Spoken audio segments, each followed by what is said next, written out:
Assalamualaikum warahmatullahi wabarakatuh. Kembali lagi dengan saya, Nike Juliandari.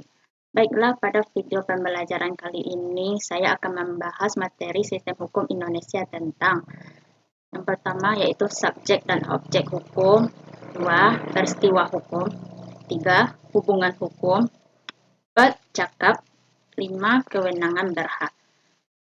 Yang pertama yaitu subjek dan objek hukum. Dalam kehidupan bermasyarakat, terdapat subjek dan objek hukum yang saling terkait satu dengan yang lainnya. Yang pertama, subjek hukum.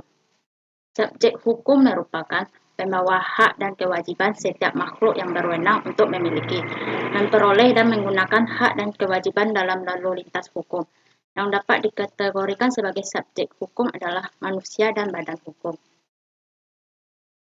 Yang pertama yaitu subjek hukum manusia. Subjek hukum manusia adalah setiap orang yang mempunyai kedudukan yang sama selaku pendukung hak dan kewajiban.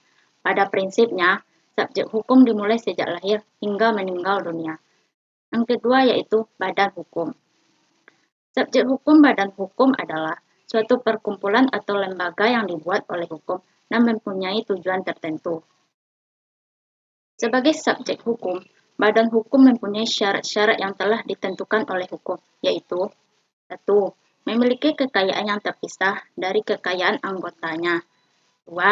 Hak dan kewajiban badan hukum terpisah dari hak dan kewajiban para anggotanya. Yang kedua yaitu objek hukum.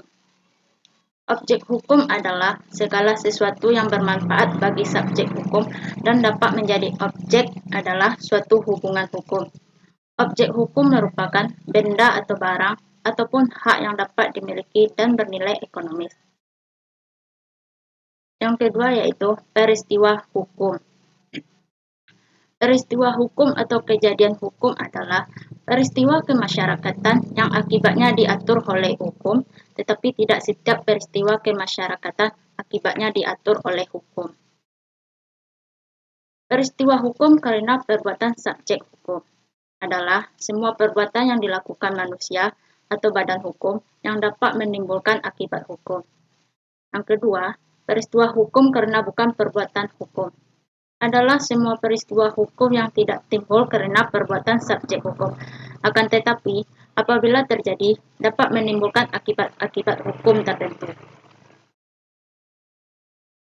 Macam-macam peristiwa-peristiwa hukum. Yang pertama, peristiwa hukum perdata. Peristiwa hukum perdata merupakan salah satu bidang hukum yang mengatur hubungan-hubungan antara individu dalam masyarakat dalam saluran tertentu. Hukum perdata disebut juga hukum privat atau hukum sipil. Contohnya yaitu jual beli rumah atau kendaraan. Yang kedua, peristiwa hukum publik. Peristiwa hukum publik adalah hukum yang mengatur hubungan antar masyarakat. Yang ketiga, peristiwa hukum acara. Peristiwa hukum acara merupakan ketentuan yang mengatur bagaimana cara agar hukum itu terwujud atau dapat diterapkan atau dilaksanakan kepada subjek yang memenuhi perbuatannya. Yang keempat yaitu peristiwa hukum pidana. Peristiwa hukum pidana merupakan hukum yang mengatur perbuatan-perbuatan yang dilarang oleh undang-undang dan berakibat diterapkannya hukuman bagi siapa yang melakukannya dan memenuhi unsur-unsur perbuatan yang disebutkan dalam undang-undang pidana. Contohnya, undang-undang korupsi, undang-undang HAM, dan sebagainya. Yang kelima yaitu peristiwa hukum internasional. Peristiwa hukum internasional dalam arti sempit meliputi hukum publik internasional saja. Dalam arti luas meliputi hukum publik internasional dan hukum perdata internasional.